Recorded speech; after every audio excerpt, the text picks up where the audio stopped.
పోలి స్వర్గమునకు వెళ్ళుట కథ. ఒకానొక చాకలి ముసలికి నలుగురు కోడళ్ళు ఉండిరి. వారిలో కడగట్టు కోడలి పేరు పోలి.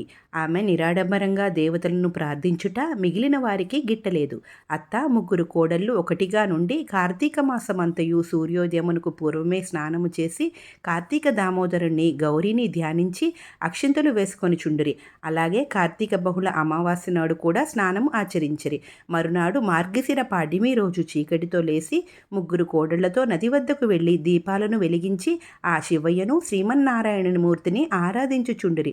అప్పుడు ఆ పోలి ఇంటిలో ఉన్న చల్లచేసిన కవ్వమును కంటియున్న వెన్న తీసి ప్రత్తి చెట్టు కింద రాలిన ప్రత్తితో వత్తి చేసి ప్రమిదిలో పెట్టుకొని నూతి దగ్గర స్నానం చేసి జ్యోతిని వెలిగించుకొనును. కానీ అత్తగారొచ్చి తిట్టుననే భయంతో ఆ దీపం మీద చాకలి బాణెను మూతపెట్టును. దేవతలు ఆమె భక్తికి మెచ్చి విమానమును పంపి దానిని బొందుతో స్వర్గమునకు రప్పించుచుండిరి. ఆ విమానంలో ఉన్న చాకలిదాని చిన్న కోడని చూచి దగ్గర ఉన్న వారందరూ చాకలి పోలి స్వర్గమునకు వెళ్ళుచున్నది అని ఆశ్చర్యపడసాగిరి.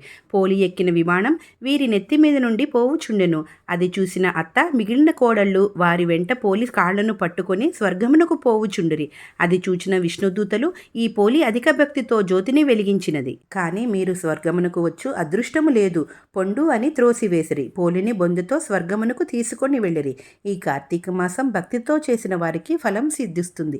ఈ నేపథ్యంలో తెలుగునాట స్త్రీలంతా పోలి పాడ్యమి రోజు పోలి తల్లిని తలుచుకుంటూ నీటిలో దీపాలను వదులుతారు. కార్తీక మాసం దీపాలను వెలిగిస్తే బొందెతో స్వర్గానికి చేరుకుంటామో లేదో అన్నది తరువాత మాట.